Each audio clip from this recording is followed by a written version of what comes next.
Good afternoon. So ngayon magsisimula na tayo sa ating Module 4 sa General Mathematics, which is about exponential functions. So, na-obserbahan nyo ba na ang mga balita ngayon, pwede na yung chismis o mga latest trends o mga viral sa social media, mabilis kumalat sa ating modern society. Dahil saan? Sa mga television, radios, and social media platforms na marami ang nakakarinig. Hindi lang libo, hindi lang daan, kundi millions of people. Within hours, which is accessible siya. Diba? So, in many problems, key variables are related by linear models. So, kadalasan ginagamit natin linear models. Pero, may mga ibang sitwasyon na hindi applicable ang linear models. Ginagamitan to ng non-linear patterns, yung mga variables. So, one example ay ang pag-spread ng information. Next ay pag-spread ng disease, kagaya ng nangyayari sa atin ngayon. Change in population, taon-taon. Hindi lang natin pwede ma-represent ang change in population sa linear model kasi sa sobrang bilis ng pag-taas ng number of population, lalo na dito sa Pilipinas. Temperature, bank savings, drugs in the bloodstream, and radioactivity. So, ito ang ating module content. How to represent real-life situation using exponential function. Yung mga binigay kong examples kanina, hindi natin ginagamitan niya ng linear functions. Bakit kaya?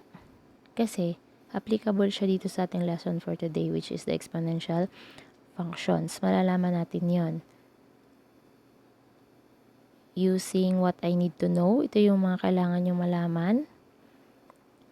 Ang una-una nyo lang matututunan siguro sa video na to ay represent real-life situations using exponential functions and distinguish between exponential function, exponential equation, and exponential inequality. So, yung iba, pwede nyo screenshot para mabalikan nyo sa masusunod na videos. Let's have the general objectives. Zoom in ko lang. First, bring with you a graphing paper or install a graphing calculator GeoGebra in your cellular phone. So, meron akong GeoGebra sa phone ko. Ito. Yan. So, dito, pwede ka lang maglagay ng equation. Then, enter mo. Makikita na yung behavior ng graph. So, kung wala naman tayong gumamit ng graphing paper. Kaya lang, gagawa tayo ng set or tables of values para mag-graph natin yung mga functions. Second, take ample time of reading the lessons carefully. Read and follow instructions honestly. Fourth, answer pre-assessment on the first part. Do all the given test and exercises thoroughly. So, dito naman, bibigyan ko naman kayo ng ilan lang. Hindi lahat sasagutan. And lastly, take note of the definition of terms that is being highlighted through the lesson. Now, sasagutin nyo lang itong pre-test.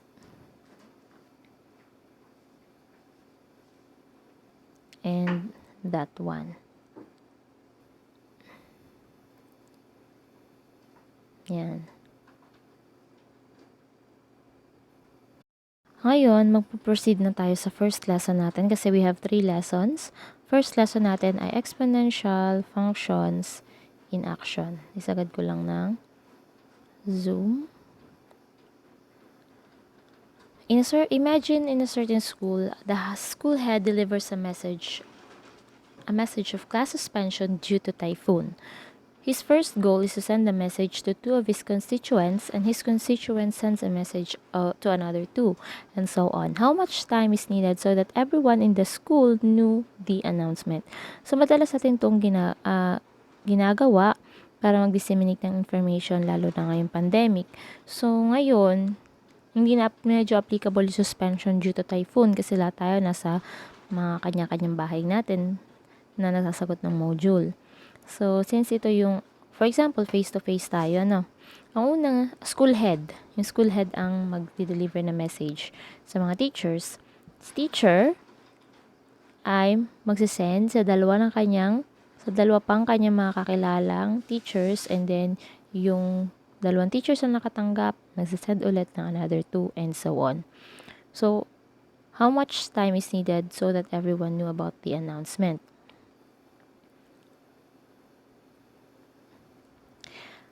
Did you know that exponential function is a phenomenon that exists whenever a quantity grows or diminishes at a rate proportional to its present value? Such examples can be observed in businesses as the compound interest, loans, and mortgages. So, ano ba yung compound interest? Yun yung may principal kang pera, then in a certain amount of time, tutubo siya. And bakit siya naging compound interest? Kasi sinasama yung principal amount plus the interest, and then sabay silang tutubo ulit for the next amount of time. Kung annually ba yan, semi-annually, or quarterly. Loans, mga utang. Kaya mapapansin yung utang, hindi pwedeng piso-piso lang yung dagdag. Hindi walang ganun, ano? Ang loans, pag hindi mo binayaran, lumulobo yung amount ng babayaran mo maliban pa sa principal amount na kinuha mo. Mortgages, yun yung mga hulugan. Yan. Hulugan sa mga bahay, hulugan sa kotse. Pwede din siguro natin sama dyan yung mga gadgets na hinuhulugan sa home credit. It can also be used to describe a population growth, radioactive decay, and many other fields of study. Population growth, paglaki ng populasyon, hindi naman pwedeng sa isang pamilya pa isa-isa lang yung anak. Minsan wala, minsan 5, minsan 6. So, hindi siya mara-represent agad ng linear function. And radioactive decay, ito yung pagpatay sa mga bacteria, viruses, yan yung pinag-aaralan yung mga half-life, and many other fields of study. In this lesson, you're going to explore the characteristics and kinds of exponential expressions such as equations, function, and inequalities. So, madali lang naman to. Paper folding to the moon, ito yung task na gagawin ninyo. Para lang ma-enjoy, ano. So, kuha ng whole sheet of paper, pen, and yung worksheet nyo. Yung sinend ko. Get a piece of paper, fold the paper once crosswise, record the number of partitions as table 1. Using table 1 as a guide, fold the paper again, this time lengthwise. Nakita nyo na magtupi ng 1/4. So, sa whole paper, tupiin siya ng crosswise. So, magkakaroon ng 2 folds. Then, yung 2 folds na yun, tutupiin nyo ulit ng pa-lengthwise. Pa-vertical naman, so magkakaroon siya ng 4. Then, continue the procedure until the 7th fold. Then, tingnan natin, next sheet na tayo. Tingnan natin kung ilan yung magiging sagot ninyo. So, how many times would you have to fold a piece of paper for each to reach the moon? How much paper do you need? Sige, sagutan nyo yan. So, sa guide question natin, how many partitions will you have by folding the paper 8 times or 10 times? So, sasagutin nyo yan. Or x times. Ibig sabihin to infinity. How many folds, sa question number 2, how many folds you must perform in order to have 512 partitions? So, kasi makikita nyo na dyan yung pattern. So, what pattern can you observe in table 1? Yan. Ito na yung lesson natin. Yan. Exponential expression is an expression in the form a times b raised to x minus c plus d, where b is greater than 0 and b must not be equal to 1. So, yun yung exponential expression. Exponential expression ay nasa form ng a times b, wherein mayroon siyang exponent na x minus c. X minus c nga. Yan. And exponential function, lagi natin tatandaan na ang b ay hindi dapat mas mababa sa 0. Kasi pag naging mas mababa siya sa 0, equal siya sa 0, siya ay hindi na exponential function kasi magiging 1 siya. And 1 is a constant, at walang exponent. 0 ang exponent ng constant. So, hindi siya exponential function. An exponential function with base b is the function of the form f of x equals b raised to x or y is equal to b raised to x. Ang f of x is also equivalent to y, kaya dalawa yung form niya. Where b, again, must be greater than 0 or b, and b must not be equal to 1. Yan. Example natin sa exponential equation. Ito, exponential function, sample. F of x equals 2 raised to x. Ang base natin ay 2. Sa f of x equals 3 raised to x, ang base natin is 3. Ang exponent natin ay x. Sa exponential equation, syempre, meron siyang 2 exponential expressions. Yun yung exponential equation. Examples natin, 9 is equal to 3 raised to x. 9 is constant. 3 raised to x is our exponential expression. Next, 3 raised to x plus 1 equals 27.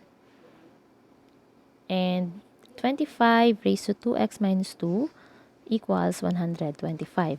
Ang exponential inequality naman is an inequality involving exponential expressions. Example, 9 is greater than or equal to 3x. 3 raised to x plus 1 is less than or equal to 27. 25 raised to 2x minus 2 is greater than 125. So, ito yung mga iba't ibang inequality symbols. Greater than or equal to, less than or equal to. Ito yung activity natin. What is it? Determine whether the given expression is an exponential function, exponential equation, or exponential inequality. Number 1. F of x equals 2 raised to x plus 1. Yes, this is an exponential function with the base 2. Kita natin yung sagot, pero syempre, kailangan nyo din tingnan bakit yun yung sagot. Para sa sunod na activity, alam nyo na kung paano sagutin. Sa number 2, f of x equals 2x raised to 3. Not an exponential function since the variable is not in the exponent. So, hindi na siya exponential function. Since the variable is not in the exponent. Tingnan natin. Kasi nga naman, base kasi yung may x, hindi yung exponent. Mapapansin nyo sa number 1, 2 raised to x. Dito, 2x raised to 3. Kasi mag-constant yung exponent dito. Okay? Number 3. 32 equals 2 raised to x minus 2. Yes, it is an exponential equation kasi dalawang exponential expressions sa magkabilang side ng equal sign. Y equals e raised to x. E is a special number with a certain value. Exponential function with the base e, also known as a natural exponential function. Yun yung tawag sa kanya. Number 5, 64 is less than or equal to 2 raised to x plus 3 exponential inequality. Some of the commonly known applications of exponential functions are computation of population growth, exponential decay, and compound interest. So, i-discuss ko na lang to dun sa kabilang video.